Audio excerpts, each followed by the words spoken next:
selamat datang di Cerita Mbak Gadis. Jangan lupa like, comment, share, dan jangan lupa subscribe dan aktifkan lonceng notifikasinya supaya kalian gak ketinggalan cerita gadis lainnya. Di sebuah sudut kota yang tidak pernah tidur, di sebuah jalan kecil yang dinaungi oleh rimbunnya pohon angsana, berdirilah sebuah rumah sederhana.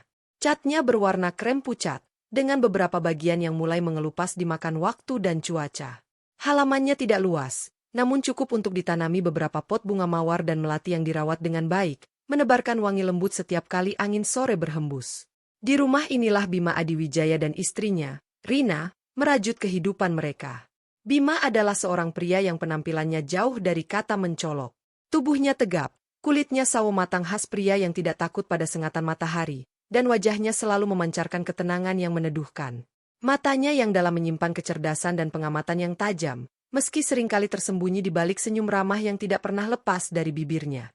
Ia bekerja sebagai konsultan lepas di bidang pengembangan usaha kecil, setidaknya itulah yang diketahui oleh semua orang, termasuk keluarga besar Rina.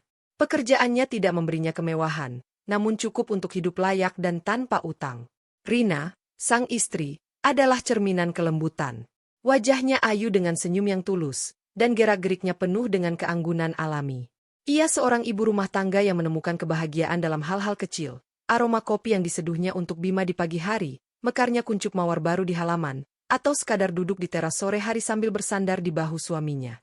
Cinta mereka adalah cinta yang tenang, dalam, dan tidak membutuhkan pembuktian dalam bentuk harta benda.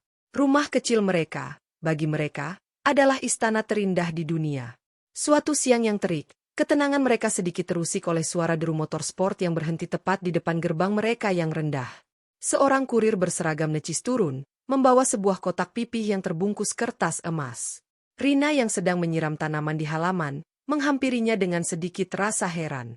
"Selamat siang, benar ini kediaman Bapak Bima?" tanya kurir itu dengan sopan. "Iya benar, saya istrinya," jawab Rina ramah. Kurir itu menyerahkan kotak tersebut bersama dengan sebuah alat tulis digital. "Mohon diterima dan ditandatangani di sini, Bu." Setelah kurir itu pergi, Rina membawa kotak itu masuk ke dalam rumah. Ia meletakkannya di atas meja makan kayu yang sederhana. Bima, yang baru saja keluar dari ruang kerjanya yang sempit, menatap kotak itu dengan dahi berkerut. "Apa itu, sayang?" tanya Bima sambil mendekat. "Tidak tahu, Mas. Dari kurir tadi. Kelihatannya mahal," jawab Rina sambil mengamati pembungkusnya yang berkilauan. Dengan hati-hati, Bima membuka kotak itu. Di dalamnya, tergeletak sebuah kartu undangan yang tebal dan berat. Terbuat dari kertas bertekstur mewah, dengan ukiran nama berwarna tinta emas yang timbul. Tertulis di sana, turut mengundang Bapak Bima dan istri dalam resepsi pernikahan Laras Wulandari Dion Prasetyo. Di bagian bawah, tertera nama orang tua mempelai wanita, keluarga besar Hartono Dewi. Rina menghela napas panjang. Udara di dalam ruangan terasa lebih berat seketika. Wajahnya yang tadi cerah, kini sedikit meredup. Itu adalah undangan pernikahan Laras, putri tunggal dari tantenya, Dewi. Kakak dari mamanya. Dari Tante Dewi, desis Rina pelan, seolah menyebut nama itu saja sudah menguras tenaganya. Bima mengambil kartu itu, membacanya sekilas, lalu meletakkannya kembali. Ia menatap wajah istrinya lekat-lekat. Ia tahu persis apa yang berkecamuk di dalam pikiran Rina. "Kita harus datang?" tanya Rina dengan suara lirih. Pertanyaannya lebih terdengar seperti sebuah permohonan agar Bima mengatakan tidak. Bima menarik kursi dan duduk di samping Rina, tangannya meraih jemari istrinya yang terasa dingin. "Dia sepupumu, Rin. Dan Tante Dewi itu kakak mama kamu. Justru karena itu, Mas Bima kan tahu sendiri bagaimana Tante Dewi dan Om Hartono. Setiap kali ada acara keluarga, mereka selalu..." Rina tidak melanjutkan kalimatnya, namun matanya sudah cukup menjelaskan segalanya. Tatapan merendahkan, sindiran halus tentang pekerjaan Bima, pertanyaan menyakitkan tentang kapan mereka akan pindah ke rumah yang lebih besar, atau kapan Bima akan membelikannya mobil baru. Semua itu terbayang kembali dengan jelas. "Aku masih ingat, Mas, waktu acara syukuran rumah baru mereka 5 tahun lalu," lanjut Rina, suaranya bergetar. "Tante Dewi dengan suara keras bilang ke teman-temannya, 'Ini keponakanku, kasihan hidupnya pas-pasan, tapi ya disyukuri saja.' Aku malu sekali waktu itu, Mas. Rasanya ingin langsung pulang." Bima mengusap punggung tangan Rina dengan lembut. "Aku juga ingat. Dan aku ingat bagaimana kamu tetap tersenyum dan menyalami mereka semua dengan sopan. Itu menunjukkan betapa kuatnya kamu. Aku tidak sekuat itu, Mas. Aku hanya tidak mau membuat Mama khawatir. Mama selalu berpesan untuk menjaga hubungan baik dengan kakaknya, lirih Rina. Tapi semakin kesini, rasanya semakin berat. Apalagi sekarang mereka semakin kaya raya. Om Hartono baru saja diangkat jadi direktur utama, dan Laras menikah dengan anak pengusaha properti. Pesta ini pasti akan menjadi ajang pamer kekayaan terbesar. Bima terdiam sejenak, membiarkan Rina mengeluarkan semua gundah gulananya. Ia tahu, luka yang ditorehkan oleh kata-kata jauh lebih menyakitkan daripada luka fisik. Dan istrinya sudah terlalu sering menanggung luka itu dari keluarganya sendiri. Justru karena itu kita harus datang, kata Bima akhirnya, dengan nada yang tenang namun tegas. Rina menatapnya, tidak mengerti. Kenapa? Kita datang bukan untuk mereka, sayang. Kita datang untuk Laras. Kita berikan doa restu kita sebagai keluarga. Setelah itu, kita bisa pulang, jelas Bima. Soal apa yang akan dikatakan atau dilakukan oleh Tante Dewi dan Om Hartono, anggap saja angin lalu. Kita datang dengan kepala tegak, dengan niat baik. Kita tidak meminta apa-apa dari mereka. Kita tidak berutang apa-apa pada mereka. Rina masih tampak ragu. Bayangan tatapan sinis dan bisik-bisik di belakang punggungnya terasa begitu nyata. Aku tidak punya baju yang pantas untuk pesta semewah itu, Mas. Gaun-gaunku sudah lama. Perhiasan juga aku tidak punya. Nanti aku hanya akan jadi bahan tertawaan, ucap Rina, menyuarakan ketakutan terbesarnya. Bima tersenyum, senyum yang mampu meluluhkan segala kekhawatiran. Kamu akan jadi wanita tercantik di sana. Karena kecantikanmu datang dari hati, bukan dari gaun atau perhiasan. Pakai saja gaun biru yang kamu beli tahun lalu. Kamu terlihat sangat menawan dengan gaun itu. Ia berhenti sejenak, menatap mata Rina dalam-dalam. Rina, dengarkan aku. Kehormatan kita tidak ditentukan oleh tebalnya dompet kita, atau mewahnya pakaian kita. Kehormatan kita ada di sini, kata Bima sambil menyentuh dadanya sendiri. Di dalam cara kita bersikap, cara kita menghargai diri sendiri dan orang lain. Jangan biarkan penilaian mereka meruntuhkan apa yang kita miliki. Kata-kata Bima meresap perlahan ke dalam hati Rina. Ada kebenaran dan kekuatan dalam setiap kalimatnya. Ia tahu suaminya benar. Untuk apa ia harus merasa rendah diri? Mereka hidup dari hasil kerja keras yang halal. Mereka tidak pernah merepotkan siapapun. Dengan helaan napas yang lebih ringan, Rina akhirnya mengangguk. Baiklah, Mas. Kita akan datang. Bima tersenyum lega.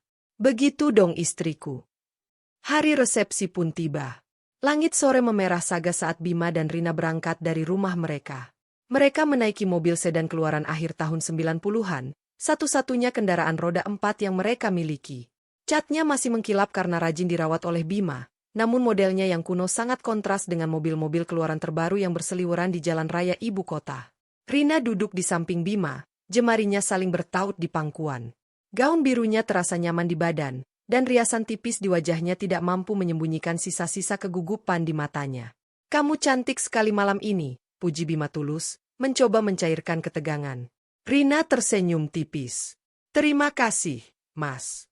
Mas Bima juga terlihat tampan dengan kemeja batik ini. Perjalanan menuju Hotel Bintang 5 tempat acara dilangsungkan terasa seperti perjalanan menuju medan perang bagi Rina. Semakin dekat mereka ke tujuan, semakin banyak mobil mewah Eropa yang mereka lihat melaju ke arah yang sama. Jantung Rina berdebar semakin kencang. Begitu memasuki kawasan hotel, pemandangan yang tersaji benar-benar membuat mereka seperti datang dari dunia yang berbeda. Deretan mobil sekelas Alphard, Mercedes, dan BMW terparkir rapi, dilayani oleh para petugas valet yang berseragam. Mobil tua mereka tampak begitu kerdil dan usang di antara raksasa-raksasa besi itu. Petugas valet yang menghampiri mereka pun sempat menunjukkan ekspresi ragu sesaat, sebelum akhirnya mengambil alih kemudi dengan profesional. Langkah pertama memasuki lobi hotel terasa seperti tamparan bagi Rina. Lantai marmernya berkilauan seperti cermin, pilar-pilar raksasa menjulang ke langit-langit yang dihiasi lampu kristal sebesar gong raksasa. Aroma bunga lili segar bercampur dengan parfum mahal para tamu yang lalu lalang.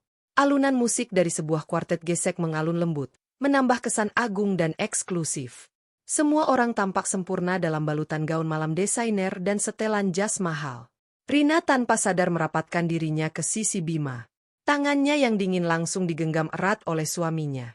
Tenang saja. Ada aku di sini, bisik Bima. Mereka mengikuti antrian untuk memberikan ucapan selamat di pelaminan. Dari kejauhan, mereka bisa melihat Tante Dewi dan Om Hartono berdiri gagah di samping kedua mempelai. Tante Dewi mengenakan gaun berwarna emas yang menyilaukan, penuh dengan taburan kristal Swarovski. Perhiasan berlian di leher, telinga, dan pergelangan tangannya memantulkan cahaya lampu, membuatnya tampak seperti toko perhiasan berjalan. Om Hartono tak kalah mentereng dengan setelan jas dari merek ternama. Saat giliran mereka tiba, Rina memaksa seulas senyum di bibirnya. Ia menyalami Laras, sepupunya, dan suaminya dengan tulus. Selamat ya, Laras. Semoga bahagia selalu. Terima kasih, Teh Rina, Abima, sudah datang, jawab Laras dengan senyum yang tampak sedikit lelah.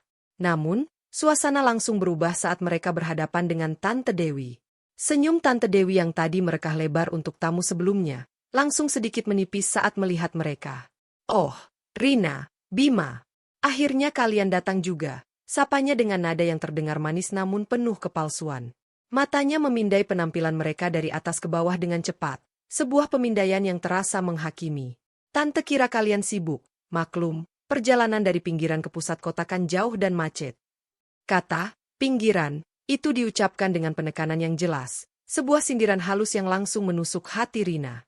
Bima hanya tersenyum tenang. Selamat untuk Laras ya, Tante. Kami ikut berbahagia. Iya, terima kasih, jawab Tante Dewi sambil sedikit mengalihkan pandangannya, seolah tak sabar menunggu tamu berikutnya yang lebih penting. Om Hartono di sebelahnya hanya mengangguk singkat, tanpa senyum, tangannya sibuk menyalami seorang pria berpenampilan pejabat yang mengantri di belakang mereka. Perlakuan yang kontras itu terasa begitu jelas. Bima dan Rina seolah tidak terlihat. Setelah turun dari pelaminan, perasaan terasing semakin menjadi-jadi. Mereka berjalan di antara kerumunan tamu yang saling bercengkrama, tertawa, dan berdenting gelas. Tidak ada satupun yang mereka kenal akrab, atau lebih tepatnya, tidak ada satupun yang mau menyapa mereka. Beberapa saudara jauh dari pihak Tante Dewi yang melihat mereka hanya melempar senyum sekilas yang canggung, lalu cepat-cepat kembali mengobrol dengan teman-teman sosialitanya. Mereka bisa mendengar bisik-bisik samar di sekitar mereka. Itu Rina kan, anaknya Bu Lastri? Kok penampilannya begitu ya? Suaminya kerja apa sih? Kasihan ya, datang ke pesta begini pakai baju biasa saja. Lihat deh mobil mereka tadi di depan.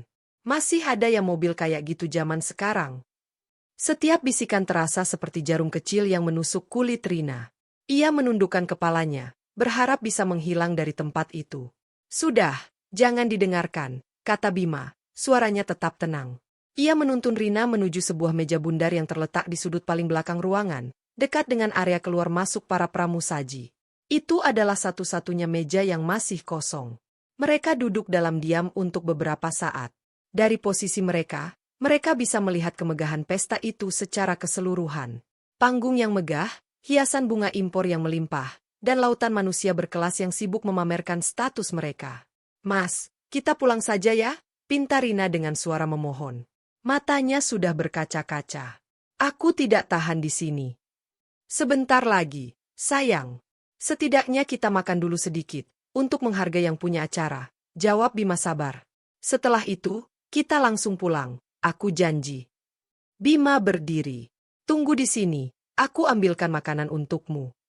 Rina hanya mengangguk lemah. Ia memperhatikan punggung suaminya yang berjalan menuju area prasmanan. Bima tampak begitu tenang dan tidak terpengaruh, berjalan dengan langkah mantap di antara kerumunan orang-orang angkuh itu. Rina tidak tahu, di balik ketenangan itu, Bima sedang merekam semuanya. Setiap tatapan sinis, setiap bisikan merendahkan, setiap perlakuan yang diterima istrinya. Semua itu ia simpan baik-baik dalam memorinya. Panggung sandiwara ini berjalan persis seperti yang ia duga. Dan sebentar lagi, adalah waktunya untuk babak utama pertunjukan. Babak yang akan membuat semua mata di ruangan itu tertuju pada mereka, dengan alasan yang tidak akan pernah mereka lupakan seumur hidup. Malam itu, Rina mengeluarkan gaun birunya dari lemari. Sebuah gaun sederhana berbahan sifon, tanpa hiasan manik-manik atau payet yang berkilauan. Ia memandangi pantulan dirinya di cermin, mencoba meyakinkan diri bahwa ia akan baik-baik saja. Sementara itu, di ruang tengah, Bima menatap undangan berwarna emas itu sekali lagi. Ada kilat yang berbeda di matanya. Sebuah kilat yang menyimpan rencana yang jauh lebih besar dari sekadar menghadiri sebuah pesta pernikahan. Baginya, undangan ini bukan sekadar undangan. Ini adalah sebuah panggung. Dan ia sudah siap untuk memainkan perannya, sebelum tirai yang sesungguhnya ia buka. Bima kembali ke meja mereka yang terpencil dengan membawa 2 piring berisi aneka hidangan. Ia sengaja memilih sate, rendang, dan beberapa potong udang bakar, makanan kesukaan Rina, berharap bisa sedikit menghibur hati istrinya. Ia meletakkan piring itu dengan hati-hati di hadapan Rina. "Makanlah sedikit, sayang. Kamu belum makan dari sore," bujuk Bima dengan suara lembut. Rina menatap makanan di hadapannya tanpa selera. Aroma lezat yang menguar seolah tidak mampu menembus dinding kesedihan yang membentenginya. Namun, demi menghargai usaha suaminya, ia mengambil garpu dan mulai menyuap sepotong kecil kentang. Mereka makan dalam diam, sebuah pulau kecil yang sunyi di tengah lautan keriuhan dan kemegahan. Bima sesekali melirik istrinya, memastikan ia baik-baik saja, sementara matanya yang lain terus mengawasi keadaan sekitar dengan waspada. Ketenangan mereka yang rapuh itu tidak berlangsung lama. Dari seberang ruangan, sesosok wanita dalam balutan gaun emas yang gemerlapan terlihat berjalan ke arah mereka. Langkahnya angkuh, dagunya terangkat tinggi, dan senyumnya yang terpoles lipstik merah menyala tampak tajam. Ia adalah Tante Dewi, dan ia tidak datang sendiri. Di belakangnya, mengekor 2 orang wanita parubaya lain yang merupakan teman sosialitanya. Wajah mereka penuh dengan rasa ingin tahu yang tak disembunyikan. Jantung Rina serasa berhenti berdetak. Ia langsung meletakkan garpunya. Genggaman tangannya di atas pangkuan mengerat hingga buku-buku jarinya memutih. Bima, yang melihat arah pandang Rina, meletakkan serbetnya dan menegakkan posisi duduknya. Ia sudah tahu, inilah saatnya. "Rina, Bima, sedang menikmati makanannya ya?" Sapa Tante Dewi dengan nada yang dibuat seramah mungkin, namun terdengar sumbang di telinga. Ia berhenti tepat di samping meja mereka, membuat beberapa tamu di meja sekitar menoleh penasaran. "Iya, Tante. Makanannya enak sekali." "Selamat ya, acaranya meriah sekali," jawab Bima sopan, mencoba tetap netral. Tante Dewi tertawa kecil, tawa yang dibuat-buat. "Ah, ini belum seberapa.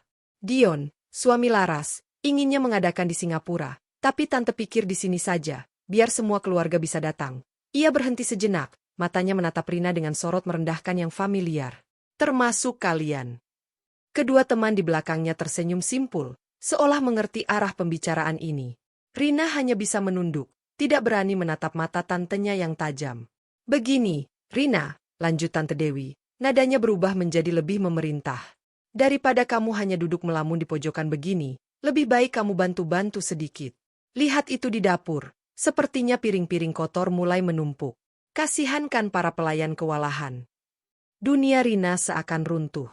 Ucapan itu diucapkan dengan begitu santai di depan teman-teman tantenya dan bisa didengar oleh meja-meja sebelah, terasa seperti sebuah tamparan keras di wajahnya. Ia disuruh mencuci piring. Di pesta pernikahan sepupunya sendiri. "Kamu kan kalau di rumah pasti sudah biasa mengerjakan pekerjaan seperti itu, jadi pasti sudah ahli," tambah Tante Dewi dengan senyum manis yang beracun.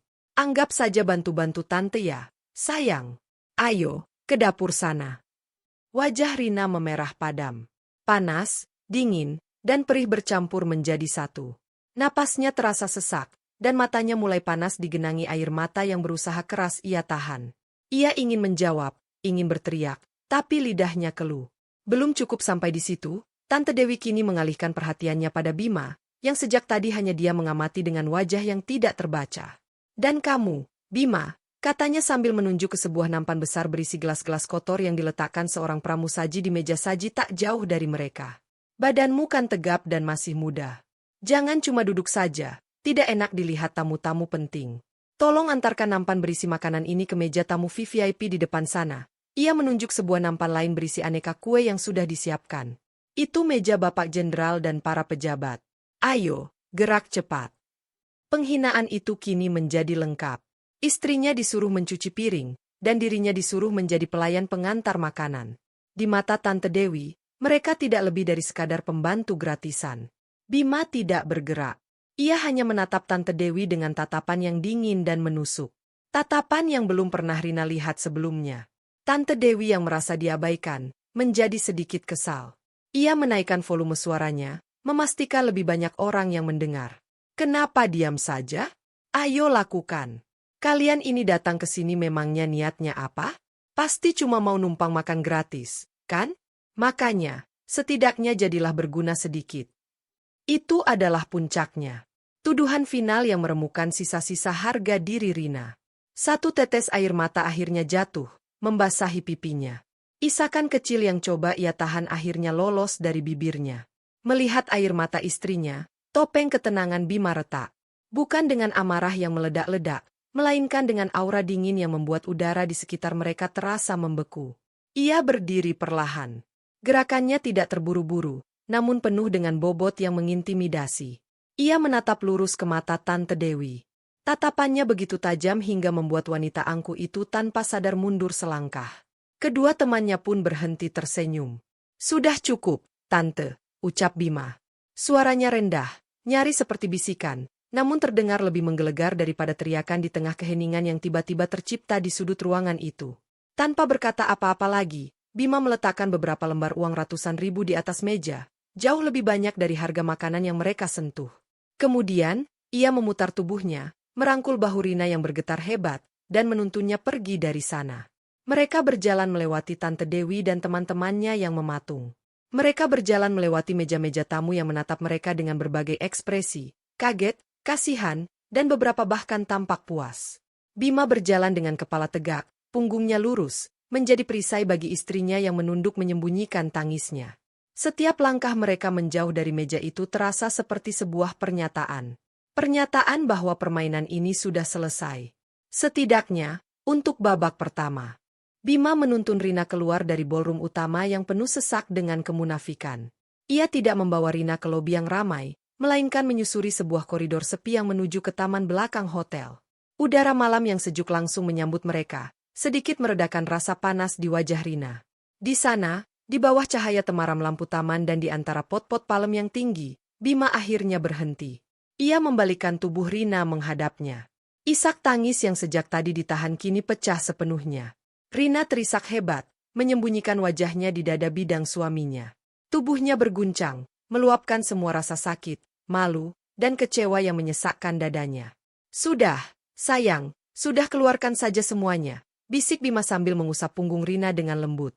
Ia membiarkan istrinya menangis sepuasnya, membiarkan air mata itu membersihkan luka yang baru saja ditorehkan. Kenapa Tante Dewi sejahat itu, Mas? Apa salah kita?" Rina berkata di sela isak tangisnya. Aku malu sekali." "SSSTT, kamu tidak perlu malu. Mereka yang seharusnya malu," jawab Bima tegas. Ia menangkup wajah Rina, menghapus jejak air mata di pipinya dengan ibu jarinya. "Dengar, sayang. Jangan pernah menangis karena orang seperti mereka.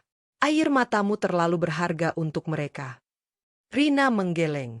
"Seharusnya kita tidak usah datang. Ini semua salahku karena setuju untuk datang." "Bukan salahmu. Sama sekali bukan. Kita datang dengan niat baik. Jika niat baik dibalas dengan keburukan, maka itu adalah cerminan dari hati mereka, bukan hati kita," kata Bima. Tatapannya penuh dengan keyakinan, mencoba menyalurkan kekuatan pada istrinya yang sedang rapuh. "Sekarang, semua ini akan selesai. Aku janji." Rina menatap suaminya, tidak sepenuhnya mengerti. Selesai bagaimana? Mereka sudah dipermalukan.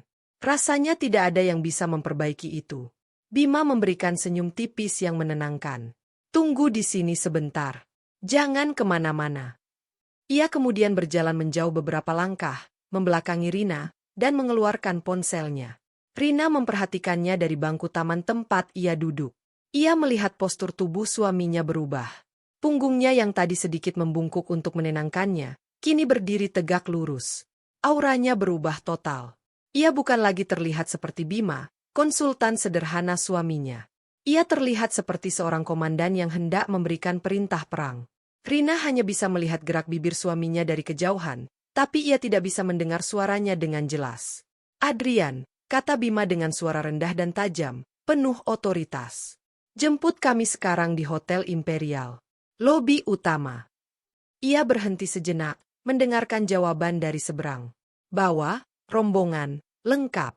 "Ya, semuanya. Tidak ada yang boleh ketinggalan," lanjutnya. Nadanya tidak menerima bantahan. Rina mengerutkan kening. "Adrian? Rombongan lengkap? Apa maksudnya? Satu hal lagi, tambah Bima. Jadwal ke Jenewa kita majukan malam ini juga. Batalkan semua pertemuan di Jakarta besok pagi. Hubungi kru jet, minta mereka siapkan keberangkatan dalam waktu 90 menit. Pastikan Tuan Wijoyo tahu kita berangkat lebih awal karena ada urusan keluarga yang mendesak. Mengerti? Jenewa? Jet pribadi? Tuan Wijoyo? Kepala Rina semakin dipenuhi tanda tanya. Ia merasa seperti sedang menonton sebuah film, dan suaminya adalah pemeran utama yang identitasnya tidak ia kenali. Siapa sebenarnya suaminya ini? Selama bertahun-tahun menikah, mereka hidup dalam kesederhanaan. Bima selalu mengatakan pekerjaannya cukup untuk makan, tidak lebih. Tapi percakapan di telepon ini adalah percakapan seorang petinggi perusahaan raksasa, seorang konglomerat. Setelah menutup telepon, Bima berbalik. Aura komandan yang tadi terpancar langsung lenyap, berganti kembali menjadi tatapan teduh dan senyum lembut suaminya. Seolah-olah percakapan penuh wibawa itu tidak pernah terjadi. Ia kembali duduk di samping Rina. Ayo, kita tunggu di lobi. Jemputan kita sebentar lagi sampai. Mas. Rina memulai, suaranya ragu. Siapa itu Adrian? Jemputan apa? Bima hanya tersenyum misterius. Nanti kamu juga akan tahu. Sekarang, hapus air matamu.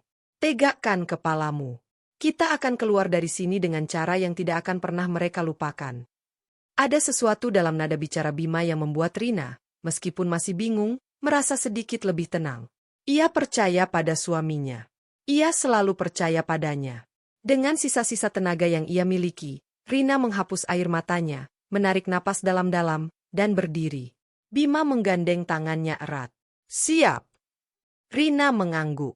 Mereka berdua berjalan kembali menyusuri koridor, bukan menuju ballroom, tetapi menuju lobi utama hotel yang megah. Mereka tidak tahu, dalam beberapa menit ke depan, sebuah pertunjukan yang sesungguhnya akan dimulai. Sebuah pertunjukan yang akan membalikan seluruh keadaan, dan mengubah tatapan sinis menjadi tatapan melongo penuh ketidakpercayaan. Bima dan Rina berjalan berdampingan melintasi lobi utama hotel. Bagi Rina, setiap langkah terasa berat. Kemegahan di sekelilingnya yang tadi terasa mengintimidasi, kini terasa hampa dan dingin. Ia tidak lagi peduli pada lampu kristal yang berkilauan atau lantai marmer yang memantulkan bayangan mereka. Yang ia inginkan hanyalah pergi dari tempat itu, kembali ke kehangatan rumah mereka yang sederhana, tempat di mana harga dirinya tidak diinjak-injak. Ia menggenggam tangan Bima lebih erat, mencari kekuatan dari satu-satunya orang di dunia yang tidak pernah membuatnya merasa kecil. Bima, sebaliknya, berjalan dengan ketenangan yang hampir tidak wajar. Kepalanya tegak, tatapannya lurus ke depan, seolah-olah ia adalah pemilik tempat itu. Ia menuntun Rina ke sebuah area duduk yang sedikit jauh dari pintu masuk utama, di dekat jendela besar yang menghadap langsung ke jalan masuk hotel. Kita tunggu di sini, kata Bima lembut. Menunggu apa, Mas? Mobil kita kan sudah diambil valet, tanya Rina bingung. Ia melirik keluar, berharap melihat mobil tua mereka dibawa ke depan sehingga mereka bisa segera melarikan diri. Bukan mobil kita. Jemputan kita, jawab Bima singkat, matanya masih tertuju ke jalanan di luar. Rina tidak bertanya lebih jauh. Ia terlalu lelah secara emosional untuk berdebat atau menuntut penjelasan. Ia hanya duduk di samping suaminya, menyandarkan kepalanya sedikit di bahu Bima, dan memejamkan mata sejenak. Ia bisa mendengar hiruk-pikuk lobi, denting gelas dari bar, tawa renyah para wanita sosialita, dan pengumuman dari petugas valet yang memanggil mobil-mobil mewah untuk para tamu yang hendak pulang. Semua suara itu terdengar seperti dengungan yang jauh. Sekitar 15 menit berlalu dalam keheningan di antara mereka. Beberapa tamu yang melewati mereka sempat melirik dengan tatapan aneh, mungkin bertanya-tanya mengapa pasangan berpenampilan sederhana ini duduk di lobi hotel semewah ini tanpa melakukan apa-apa. Rina merasakan tatapan-tatapan itu dan semakin menundukkan kepalanya. Lalu, sebuah suara mulai terdengar dari kejauhan. Bukan suara klakson atau deru mesin biasa. Ini adalah suara yang berbeda. Sebuah deruman rendah, dalam, dan berwibawa, seperti suara seekor predator besar yang sedang mendekat. Suara itu perlahan semakin jelas, memotong kebisingan lobi dan membuat beberapa orang secara naluriah menoleh ke arah pintu masuk. Rina membuka matanya. Ia juga mendengar suara itu. Dan kemudian, mereka melihatnya. Sebuah mobil hitam legam yang panjang dan besar berbelok memasuki pelataran lobi. Mobil itu bergerak dengan keanggunan yang sunyi, seolah meluncur di atas aspal. Catnya berkilau seperti obsidian di bawah cahaya lampu hotel, dan emblem perak berbentuk wanita bersayap di ujung kap mesinnya memancarkan aura kemewahan yang tak terbantahkan. Sebuah Rolls-Royce Phantom. Mobil itu berhenti tepat di depan pintu utama, di posisi paling premium yang biasanya hanya untuk tamu paling terhormat. Para petugas valet yang tadinya bergerak santai, kini serentak membeku sejenak, mata mereka terbelalak. Lalu, seperti tersadar dari hipnotis, mereka berlari tergopoh-gopoh, saling berebut untuk menjadi yang pertama membuka pintu mobil agung itu. Namun, mereka terlambat. Tepat di belakang Rolls-Royce itu, berhenti 3 mobil sedan hitam lain yang tak kalah mewah. Semuanya adalah Mercedes-Benz S-Class seri terbaru, dengan kaca gelap yang misterius. Dan di belakang ketiganya, menyusul 2 mobil SUV besar berwarna hitam pekat, jenis mobil yang biasa digunakan untuk pengawalan ketat. Seluruh konvu itu berhenti dalam formasi yang sempurna, memblokir sebagian besar area penurunan penumpang dan langsung menjadi pusat perhatian seluruh lobi. Suasana di lobi berubah drastis. Obrolan berhenti. Tawa lenyap. Semua mata, tanpa kecuali, tertuju pada deretan mobil hitam yang tampak seperti delegasi kenegaraan itu. Bisik-bisik mulai terdengar, kali ini bukan bisikan yang merendahkan, melainkan bisikan penuh kekaguman dan rasa penasaran. Siapa itu? Mobilnya luar biasa. Lihat, ada pengawalnya juga. Pasti bukan orang sembarangan. Apakah ada menteri yang datang? Atau mungkin salah satu keluarga keraton? Pintu dari kedua mobil pengawal terbuka serentak. Dari masing-masing mobil, keluar 2 orang pria berbadan tegap. Semuanya mengenakan setelan jas hitam yang identik, kemeja putih, dan dasi hitam. Mereka bergerak dengan efisiensi yang terlatih. Tidak ada kata-kata, hanya gerakan kepala dan tatapan mata.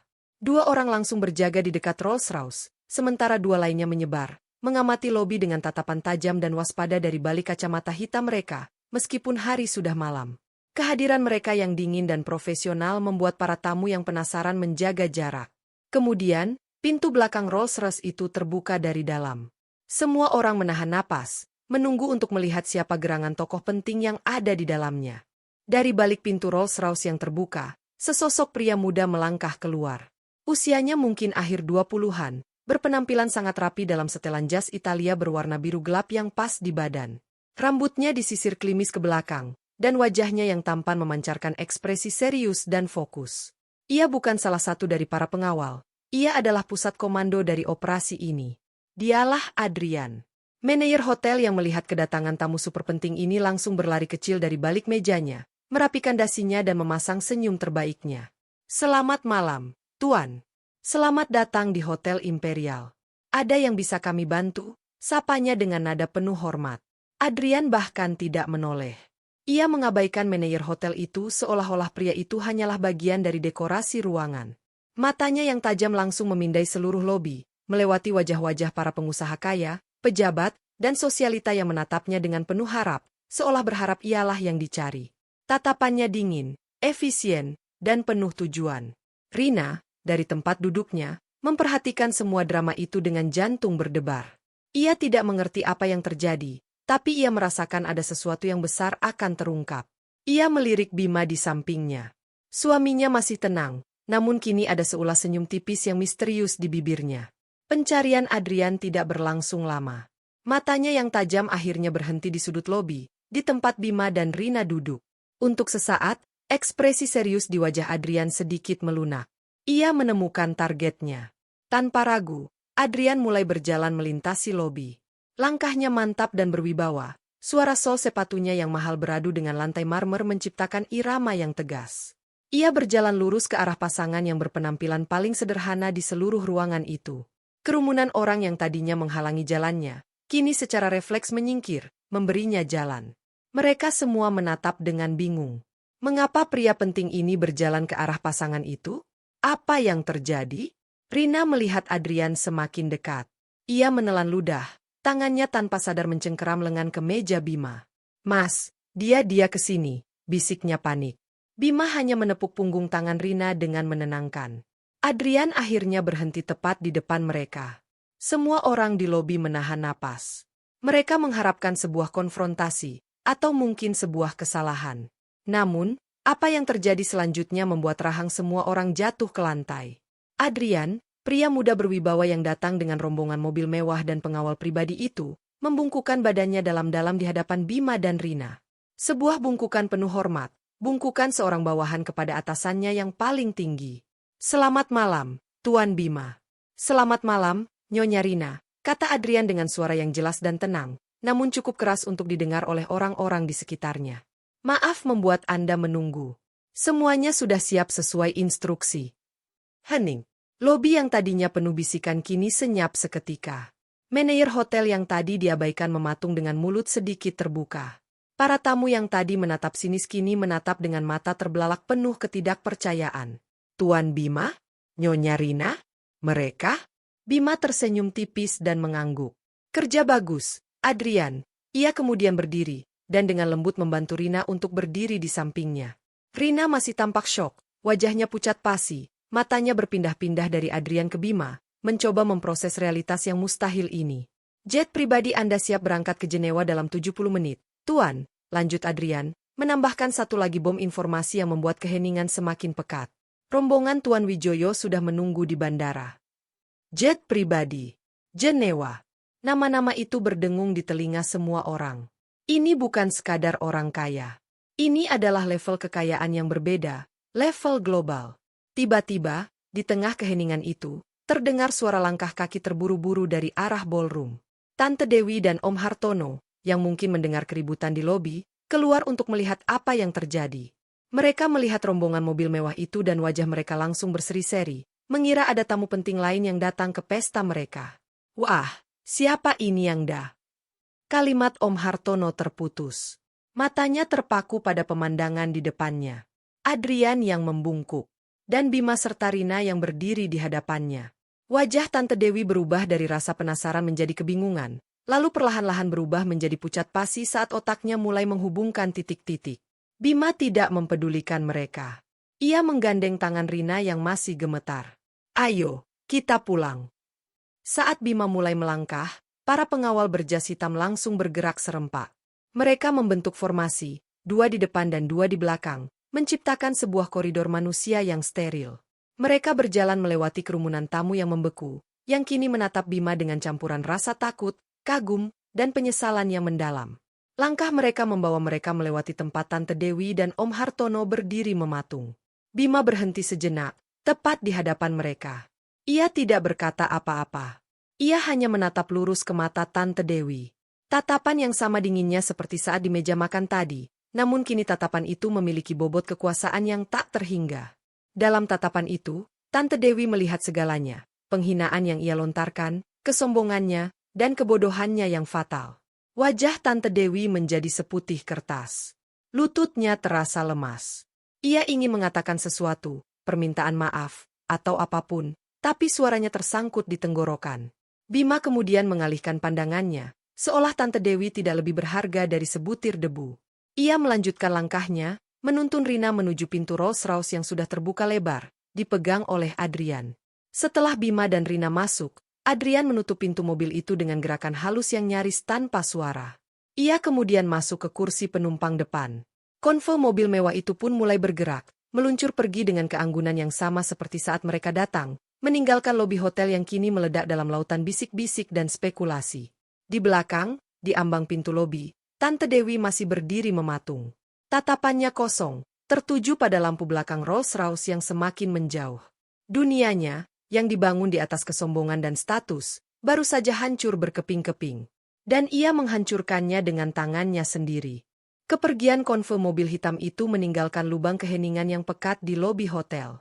Untuk beberapa detik yang terasa seperti selamanya, tidak ada yang bergerak atau berbicara. Semua orang, dari manajer hotel hingga para tamu sosialita, masih mencoba mencerna pemandangan luar biasa yang baru saja mereka saksikan. Mereka seperti penonton teater yang baru saja disuguhi sebuah plot twist yang paling tidak terduga, dan kini tirai telah tertutup, meninggalkan mereka dalam kegelapan dan kebingungan. Lalu, seperti bendungan yang pecah, lobi itu meledak dalam gelombang bisikan yang riuh. "Ya Tuhan, siapa sebenarnya mereka? Tuan Bima? Jet pribadi ke Jenewa?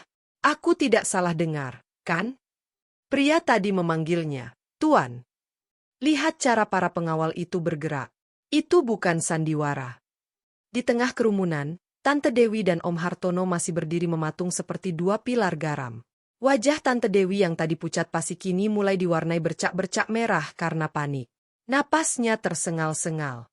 Om Hartono, di sisi lain, tampak seperti orang yang baru saja melihat hantu. Rahangnya mengeras, dan keringat dingin mulai membasahi pelipisnya. "Pak, Papa lihat itu?" desis Tante Dewi, suaranya bergetar hebat. Itu tidak mungkin." Om Hartono tidak menjawab. Otaknya yang biasanya tajam dalam urusan bisnis kini berputar dengan liar, mencoba mencari penjelasan logis. Sewa? Sandiwara untuk mempermalukan mereka? Tapi siapa yang mau mengeluarkan uang sebanyak itu hanya untuk sebuah lelucon? Rolls-Royce, 3 S-Class, pengawal profesional biayanya pasti fantastis. Dan jet pribadi? Itu adalah level yang berbeda. Seorang pengusaha muda yang berdiri tak jauh dari mereka, yang sejak tadi juga ikut terperangah, tiba-tiba mengeluarkan ponsel pintarnya. Jarinya bergerak cepat di atas layar. Ia mengetikkan sebuah nama di mesin pencari, Bima Adiwijaya. Beberapa orang di sekitarnya yang penasaran langsung mengerubunginya, ikut mencondongkan kepala untuk melihat layar ponsel itu. Apa yang muncul di baris pertama hasil pencarian membuat mata mereka semua terbelalak. Bima Adiwijaya, Presiden Direktur CEO, Nusantara Corp. Di bawahnya, terlampir tautan ke profil Forbes, Bloomberg, dan situs resmi perusahaan. Foto profil yang muncul adalah foto Bima, mengenakan setelan jas mahal dengan latar belakang gedung-gedung pencakar langit, tersenyum dengan wibawa yang sama sekali berbeda dari citra konsultan lepas yang mereka kenal. Nusantara Corp, bisik seseorang dengan suara tak percaya. Perusahaan multinasional itu, yang bisnisnya di bidang pertambangan, energi, dan agribisnis di seluruh dunia. Tidak mungkin salah, sahut si pemilik ponsel, jarinya menggulir ke bawah. Lihat ini masuk daftar Fortune 500 Global. Salah satu orang terkaya di Asia Tenggara. Asetnya ya Tuhan, aku bahkan tidak bisa menghitung nolnya. Informasi itu menyebar seperti api di rumput kering.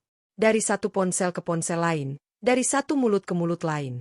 Dalam waktu kurang dari 5 menit, seluruh tamu di lobi dan bahkan yang masih berada di dalam ballroom, sudah mengetahui identitas asli Bima. Pria sederhana yang tadi dihina, yang istrinya disuruh mencuci piring dan dirinya disuruh mengantar makanan, ternyata adalah seorang titan bisnis kelas dunia. Seorang raja yang sedang menyamar di antara rakyat jelata. Suasana pesta pernikahan yang tadinya meriah kini berubah menjadi medan gosip raksasa. Mempelai dan pelaminan dilupakan. Semua orang sibuk membahas satu hal, kebodohan fatal yang dilakukan oleh tuan rumah, Dewi dan Hartono. Sementara itu, di dalam keheningan Rolls-Royce yang melaju mulus membelah jalanan malam ibu kota, Rina masih duduk membisu. Ia menatap pemandangan lampu kota yang berlarian di luar jendela, namun pikirannya kosong. Tubuhnya ada di sana, di atas jok kulit yang empuk dan nyaman, namun jiwanya seolah tertinggal di lobi hotel. Bima menggenggam tangannya yang terasa dingin seperti es. "Kamu baik-baik saja, sayang?" tanyanya lembut. Rina menoleh perlahan. Matanya menatap Bima lekat-lekat, seolah baru pertama kali melihat pria itu. Ada banyak sekali pertanyaan di matanya. Kebingungan, keterkejutan, dan sedikit rasa sakit hati.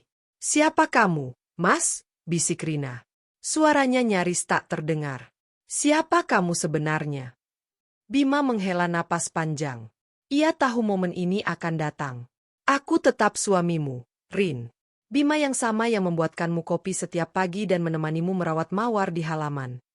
"Jangan bercanda, Mas." Nada suara Rina sedikit meninggi. Emosinya yang tertahan mulai meluap. "Jet pribadi?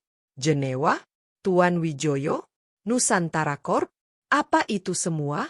Selama ini, selama bertahun-tahun kita menikah, hidup kita, rumah kita, mobil kita, semuanya, apa itu semua bohong?" Air mata kembali menggenang di pelupuk matanya, namun kali ini bukan air mata kesedihan karena dihina, melainkan air mata kebingungan karena merasa dibohongi. Bima menarik Rina ke dalam pelukannya. "Tidak ada yang bohong, sayang. Cintaku padamu tidak pernah bohong.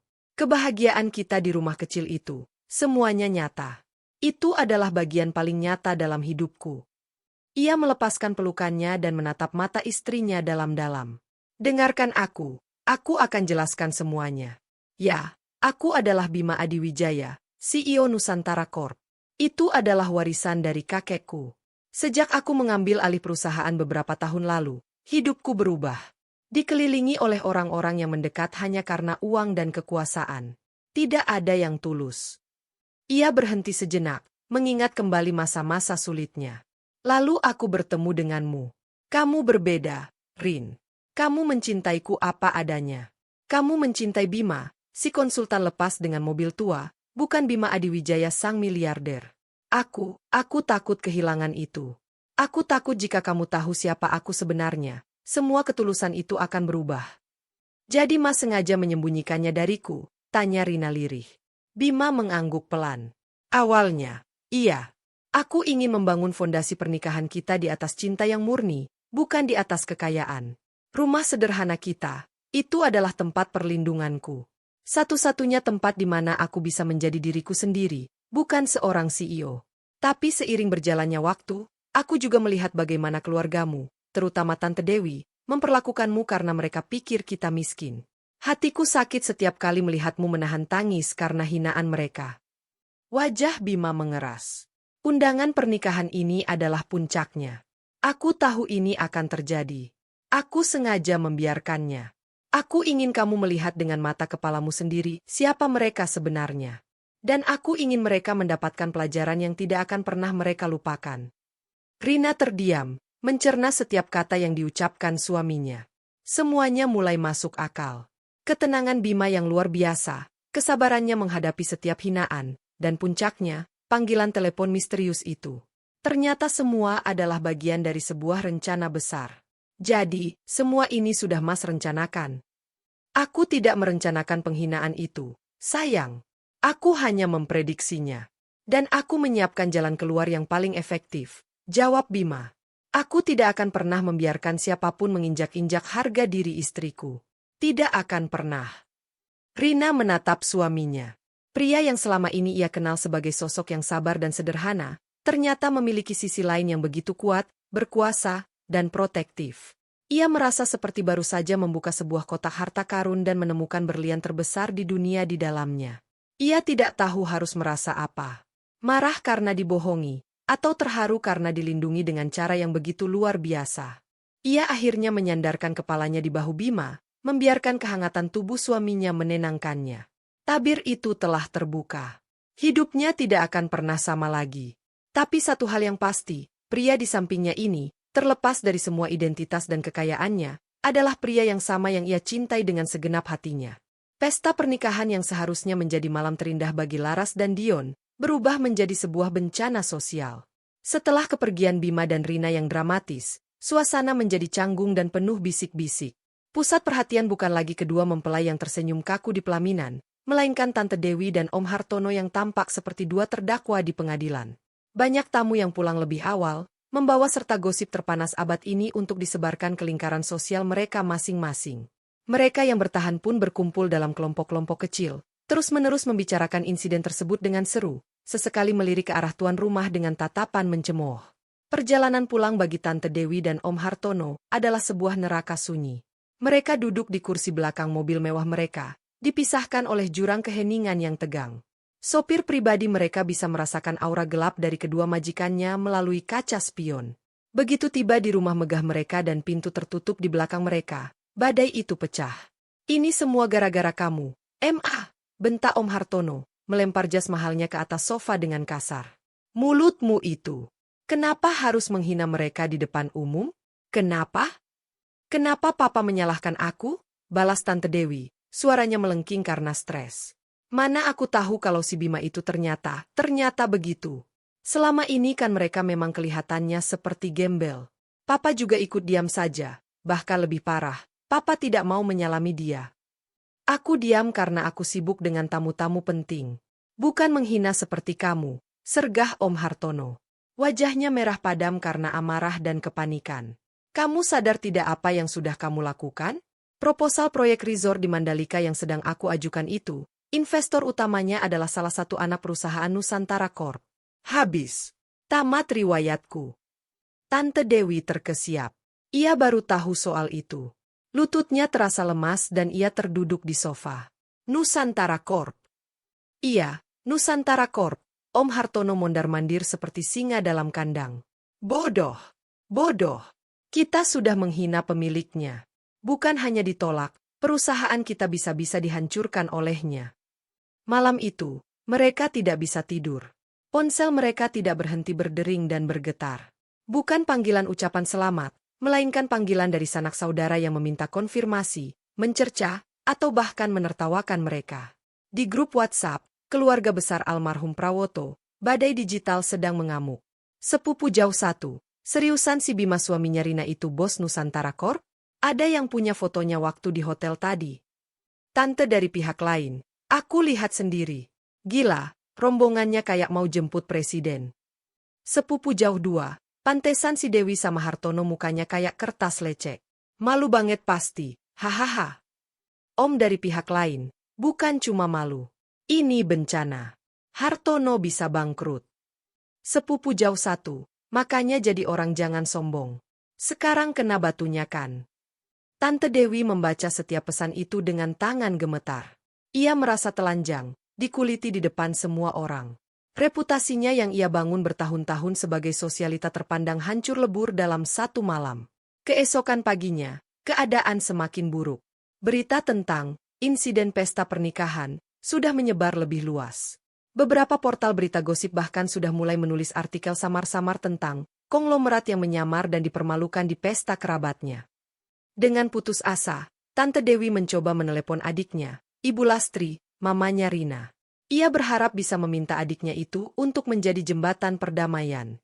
Setelah beberapa kali panggilan tak terjawab, akhirnya telepon itu diangkat. Halo, Yu Lastri. Sapa Tante Dewi dengan suara serak dan memelas. Terdengar helaan napas panjang dari seberang. Ada apa, Mbak Yu? Suara Ibu Lastri terdengar dingin dan datar. Jelas sekali ia sudah mendengar semuanya. Yu aku minta maaf. Aku benar-benar tidak tahu aku hilaf, Yu. Racau Tante Dewi. Hilaf? Potong Ibu Lastri, nadanya tajam. Mbak Yu sudah menghina anakku dan suaminya bertahun-tahun. Apa itu juga hilaf? Menyuruh menantuku jadi pelayan dan anakku cuci piring di depan umum. Apa itu hilaf, Mbak Yu? Tante Dewi terdiam, tidak bisa menjawab. Aku ini adiknya Mbak Yu. Rina itu keponakanmu. Darah dagingmu sendiri. Tapi perlakuanmu ke mereka lebih buruk daripada ke orang lain. Hanya karena kamu pikir mereka tidak punya apa-apa, lanjut Ibu Lastri. Suaranya bergetar menahan amarah dan kekecewaan. Sekarang setelah tahu siapa Bima sebenarnya, baru Mbak Yu panik dan minta maaf. Maafmu itu tulus atau karena takut, Mbak Yu? Skakmat. Pertanyaan itu menusuk tepat di jantung kepanikan Tante Dewi. Ia tidak bisa berbohong. Yu tolong aku, Yu bicara dengan Rina. Bilang padanya aku minta maaf. Suruh Bima jangan apa-apakan perusahaan Mas Hartono. Pinta Tante Dewi, tangisnya pecah. Sudah terlambat, jawab Ibu Lastri dengan nada final. Ini bukan lagi urusanku. Ini urusan antara kalian dengan Rina dan Bima. Kalian yang menabur, sekarang kalian harus menuai. Jangan hubungi aku lagi soal ini. Klik. Telepon ditutup. Tante Dewi menatap ponselnya dengan nanar. Jalan terakhirnya sudah tertutup. Ia menatap suaminya yang duduk di seberang ruangan dengan wajah kusut dan putus asa. Mereka terpojok. Tidak ada jalan lain. Mereka harus menghadapinya secara langsung. Mereka harus membuang harga diri mereka dan memohon ampun di kaki Bima Adiwijaya. Beberapa hari setelah malam yang menghancurkan itu berlalu dalam kabut keputusasaan bagi keluarga Hartono. Om Hartono tidak bisa fokus bekerja. Bayangan proposal proyeknya yang bernilai triliunan rupiah melayang-layang di kepalanya seperti hantu, terancam musnah. Tante Dewi lebih parah lagi. Ia mengurung diri di kamar, menolak bertemu siapapun, dan terus-menerus menangisi nasibnya. Rumah megah mereka terasa seperti penjara yang dingin. Setelah melalui perdebatan panjang yang penuh air mata dan saling menyalahkan, mereka sampai pada satu-satunya kesimpulan yang mungkin. Mereka harus datang langsung, merendahkan diri, dan memohon ampun. Mendapatkan jadwal untuk bertemu dengan Bima Adiwijaya ternyata adalah sebuah misi yang hampir mustahil. Om Hartono mencoba menghubungi kantor Nusantara Corp, namun panggilannya selalu berhenti di meja resepsionis atau asisten level bawah yang dengan sopan mengatakan bahwa jadwal Tuan Bima sudah penuh untuk 6 bulan ke depan. Usahanya untuk menggunakan koneksi bisnisnya pun sia-sia. Tidak ada yang berani atau mampu menjembatani pertemuan dengan seorang titan sekelas Bima. Akhirnya, dengan putus asa, Om Hartono menghubungi Adrian secara langsung, setelah mendapatkan nomornya dari seorang kenalan dengan susah payah. Ia memohon, merendahkan suaranya, sesuatu yang tidak pernah ia lakukan seumur hidupnya. Pak Adrian, saya mohon, Pak. Beri kami waktu 5 menit saja. Hanya 5 menit untuk bertemu dengan Pak Bima. Kami hanya ingin meminta maaf secara pribadi, rengeknya di telepon. Terdengar keheningan sejenak di seberang. Lalu suara Adrian yang dingin dan profesional menjawab, akan saya coba sampaikan. Tapi saya tidak bisa janji. Tunggu saja kabar dari saya. Telepon pun ditutup. 2 hari kemudian, sebuah email singkat masuk. Isinya hanya satu baris, Nusantara Tower, lantai 88. Besok, jam 14. Anda punya waktu 10 menit. Meskipun singkat dan dingin, email itu terasa seperti setetes air di padang gurun. Mereka bersiap-siap seolah akan menghadapi hari kiamat. Tante Dewi memilih pakaian yang paling sopan dan tidak mencolok yang ia miliki, sebuah blus sutra sederhana dan rok panjang, tanpa perhiasan yang berlebihan. Ia bahkan membeli sebuah parsel buah impor yang paling mahal sebagai tanda permintaan maaf. Perjalanan menuju Nusantara Tower di jantung distrik bisnis terasa seperti perjalanan menuju tiang gantungan. Gedung itu menjulang ke langit seperti sebuah tombak kaca dan baja, memancarkan aura kekuasaan yang membuat gedung-gedung lain di sekitarnya tampak kerdil. Di lobi yang sangat luas dan futuristik, mereka merasa begitu kecil dan tidak berarti. Setelah melewati pemeriksaan keamanan yang ketat, mereka diantar menuju lift khusus yang membawa mereka langsung ke lantai 88 tanpa henti. Desingan lift yang melesat ke atas seolah menarik perut mereka, menambah rasa mual karena gugup. Pintu lift terbuka ke sebuah area resepsionis pribadi yang sunyi dan elegan. Adrian sudah menunggu di sana, berdiri dengan postur sempurna. Ia tidak tersenyum. Selamat siang, sapanya datar. Tuan Bima sedang menyelesaikan rapat. Silakan tunggu di sini. Ia menunjuk ke sebuah sofa kulit berwarna putih tanpa menawarkan minuman atau basa-basi lainnya. Tante Dewi dan Om Hartono duduk dengan kaku, meletakkan parsel buah yang mereka bawa di meja dengan canggung. Mereka menunggu dalam keheningan yang menyiksa selama hampir 20 menit, jauh melebihi 10 menit yang dijanjikan. Ini jelas disengaja, sebuah cara untuk menunjukkan siapa yang memegang kendali. Akhirnya, sebuah pintu kayu raksasa di ujung ruangan terbuka. Adrian memberi isyarat dengan kepalanya. Tuan Bima akan menemui Anda sekarang. Mereka masuk ke dalam ruangan yang luasnya mungkin setara dengan seluruh lantai bawah rumah mereka. Satu dinding sepenuhnya terbuat dari kaca, menyajikan pemandangan panorama kota Jakarta dari ketinggian yang memusingkan. Perabotannya minimalis namun jelas sangat mahal. Di tengah ruangan, di balik sebuah meja kayu ek raksasa yang kosong kecuali sebuah laptop tipis dan sebuah cangkir kopi, duduklah Bima. Ia tidak lagi mengenakan kemeja batik sederhana. Ia mengenakan kemeja putih yang disetrika sempurna dengan lengan digulung hingga siku, memperlihatkan jam tangan mewah yang harganya mungkin lebih mahal dari mobil mereka. Ia menatap mereka dengan ekspresi tenang, namun matanya dingin seperti es. Silakan duduk, katanya singkat, menunjuk 2 kursi di depan mejanya. Tante Dewi dan Om Hartono duduk seperti 2 murid yang dipanggil kepala sekolah. Bima, nak Bima. Om Hartono memulai dengan suara bergetar. Kami datang untuk meminta maaf. Sungguh, kami minta maaf dari lubuk hati yang paling dalam. Atas perbuatan kami di pesta pernikahan itu, sambung Tante Dewi, air matanya mulai mengalir.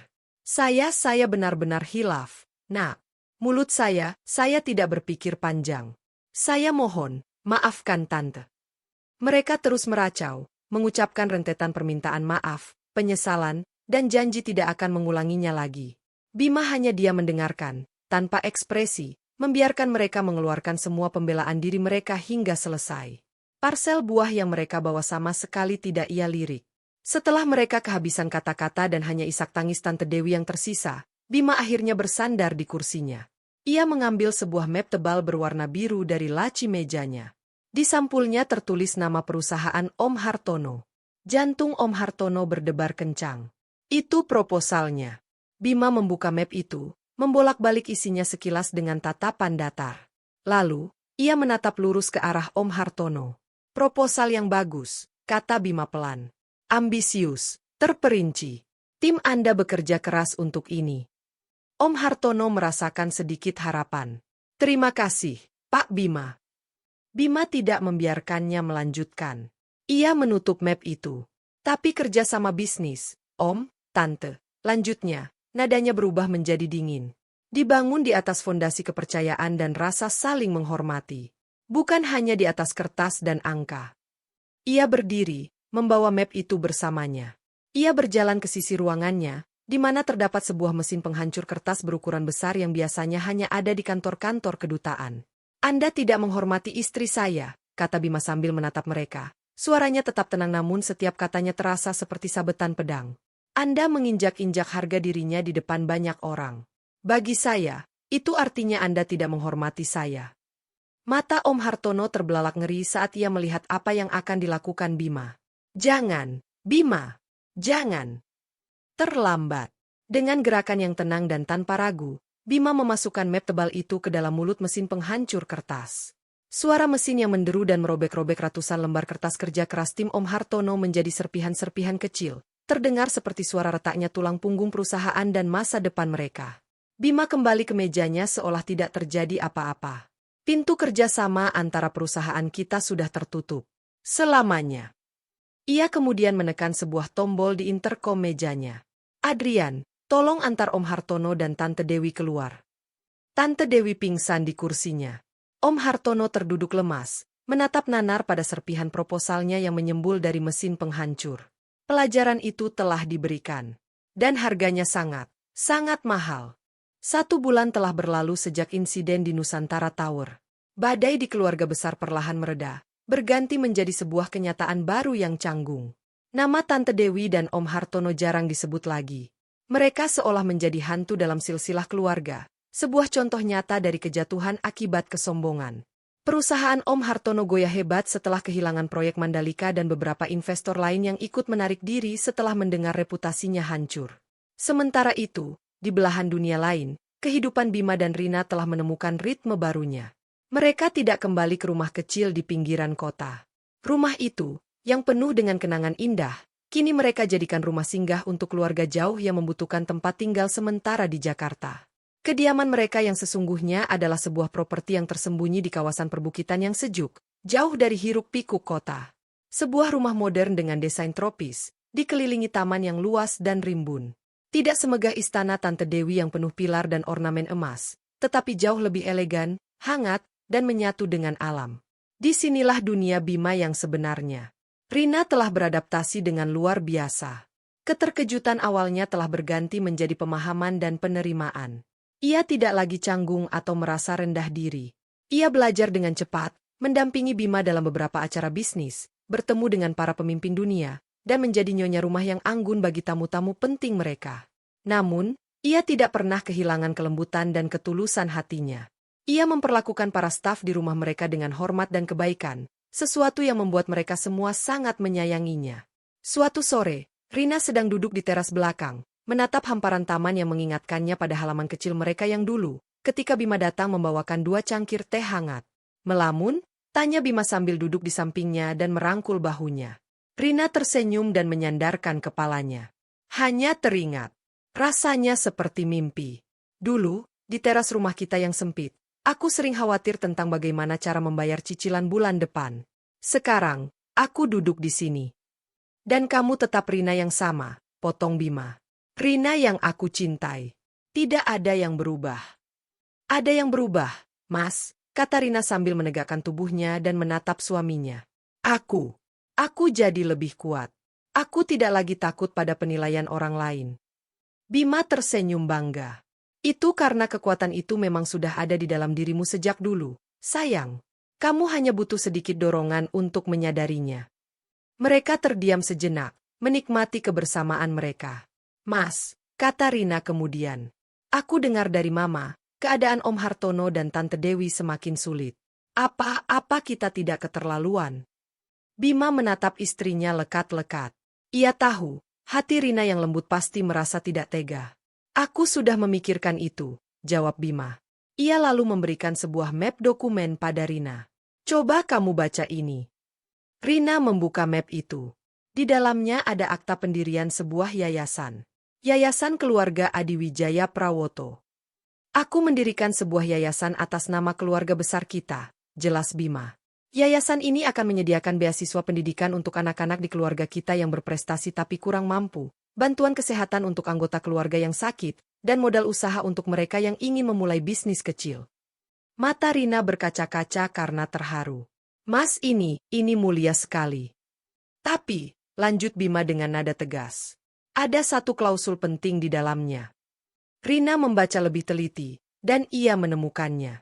Sebuah pasal yang menyatakan bahwa dana yayasan tidak dapat diberikan atau dipinjamkan kepada keluarga inti Hartono dan Dewi, beserta keturunannya langsung.